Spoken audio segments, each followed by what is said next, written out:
Hello students, आज हम आपको पढ़ाने वाले हैं कॉलम्स। कॉलम्स वो मशीन स्ट्रक्चर्स होते हैं जो वर्टिकल होते हैं, जिन पे वर्टिकल लोड लगता है। अगर वो इंक्लाइंड हो या वो हॉरिजॉन्टल भी हो तो उन्हें हम क्या कहेंगे? स्ट्रट कहेंगे। Strut, STRUT, strut. कॉलम का क्लासिफिकेशन, कॉलम तीन तरीके के होते हैं: short column, medium column and long column.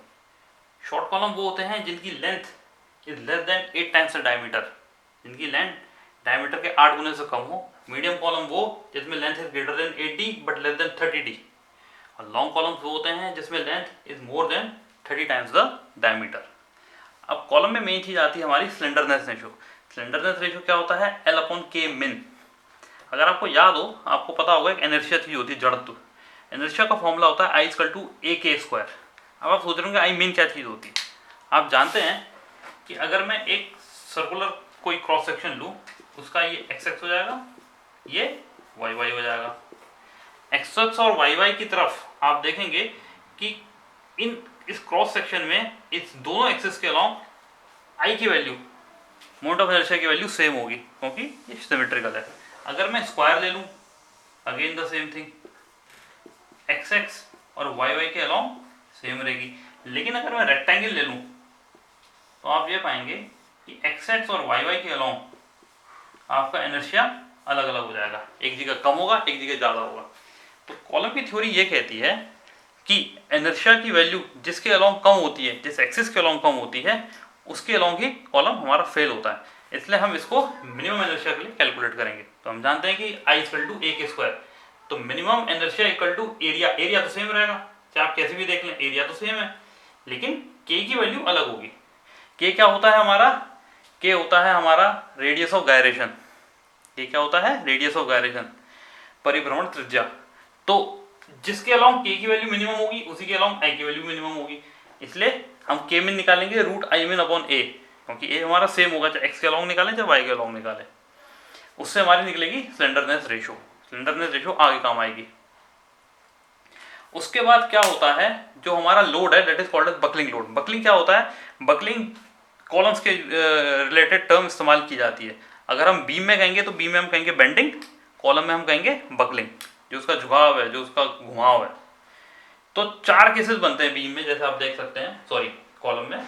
एक होता है बोथ हिंज्ड, दोनों हिस्से में कब्जे लगे होते हैं।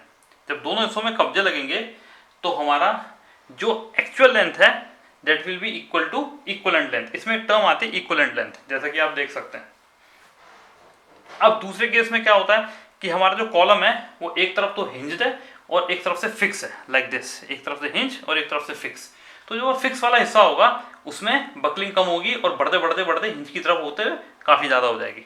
तो उसमें जो हमारा एक्चुअल लेंथ है वो हमारी L है, इक्वलेंट लेंथ, और जो हमारी एक्चुअल लेंथ है वो L है, तो उसमें होता है L=L/√2। तीसरा केस वो होता है जिसमें आपका एक जो एंड है वो आपका फिक्स है और दूसरा सिरा आपका फ्री है। तो उसमें देखेंगे जो आपकी जो इक्वलेंट लेंथ है that is twice of actual length, अगर आप इसे देखें। और चौथा केस हमारा होता है जिसमें दोनों के दोनों सिरे हमारे फिक्स होते हैं, दोनों सीधे क्या है, हमारे फिक्स हैं। तो उस केस में क्या होगा? L/2 हो जाएगी हमारी इक्वलेंट L भी L/2। L क्या है? हमारा एक्चुअल लेंथ है। तो ये चार केसेस हैं जो आपको याद रखना है, और अक्सर इन पे फिल इन दी ब्लैंक्स आते हैं, जैसे स्लेंडरनेस रेशो पे बहुत आता है fill in the blank. Short column पे आ जाएगा व्हाट इज शॉर्ट कॉलम, एक छोटा सा आपको आंसर देना पड़ेगा 2 नंबर में। इसमें आपके पास आ जाएंगे कि इक्वलेंट लेंथ आपकी फिक्स और हिंज में कैसी होती है, L/2 होती है आपके पास। इस तरीके से आपके पास आ जाएंगे L/2 है, L/√2 है, एंड लाइक दैट। ये छोटे छोटे क्वेश्चन इसमें आ जाएंगे। उसके बाद आता है आपका एजम्पशन। हमारा जो फॉर्मूला है जो हम इसके लिए डिजाइन कर रहे हैं that is called Euler's formula. W=π²EI/L²। पाई आपको पता है, E क्या होता है आपको पता है, यंग्स मॉडुलस। I क्या है? मोमेंट ऑफ इनर्शिया, अगेन वही जिसकी हम बात करते हैं, आई मीन। L क्या है हमारा? L है हमारा इक्वलेंट लेंथ। अब जैसे जैसे इक्वलेंट लेंथ बदलेगी अलग अलग केस में, वैसे L की वैल्यू भी बदलती रहेगी। अगर हम आपको ये कहते हैं कि दोनों सिरे इसके हिंज हैं तो L भी इक्वल टू L। हम कहते हैं कि एक सिरा फिक्स है दूसरा सिरा फ्री है, तो उस केस में L=2L हो जाएगी, and so on so fourth. इस तरीके से हम चलेंगे। इसके एजम्पशंस क्या हैं यूलर फॉर्मूले के? यूलर फॉर्मूले के क्या है? कॉलम लॉन्ग होना चाहिए, मतलब ये L should be greater than 30D। Column ideal होना चाहिए। आइडियल कॉलम वो होता है जिसमें कि पूरे का पूरा फोर्स एक्सियल जाता है, ज़रा सा भी आपका लेटरल नहीं होता। और कॉलम क्या होना चाहिए, होमोजीनियस, बराबर मटेरियल का बना होना चाहिए, हर जगह क्रॉस सेक्शन आपका बराबर होगा, प्लस उसका जो मटेरियल है वो हर जगह बराबर होगा, that is called as homogeneous. तो ये आपका कॉलम हो गया।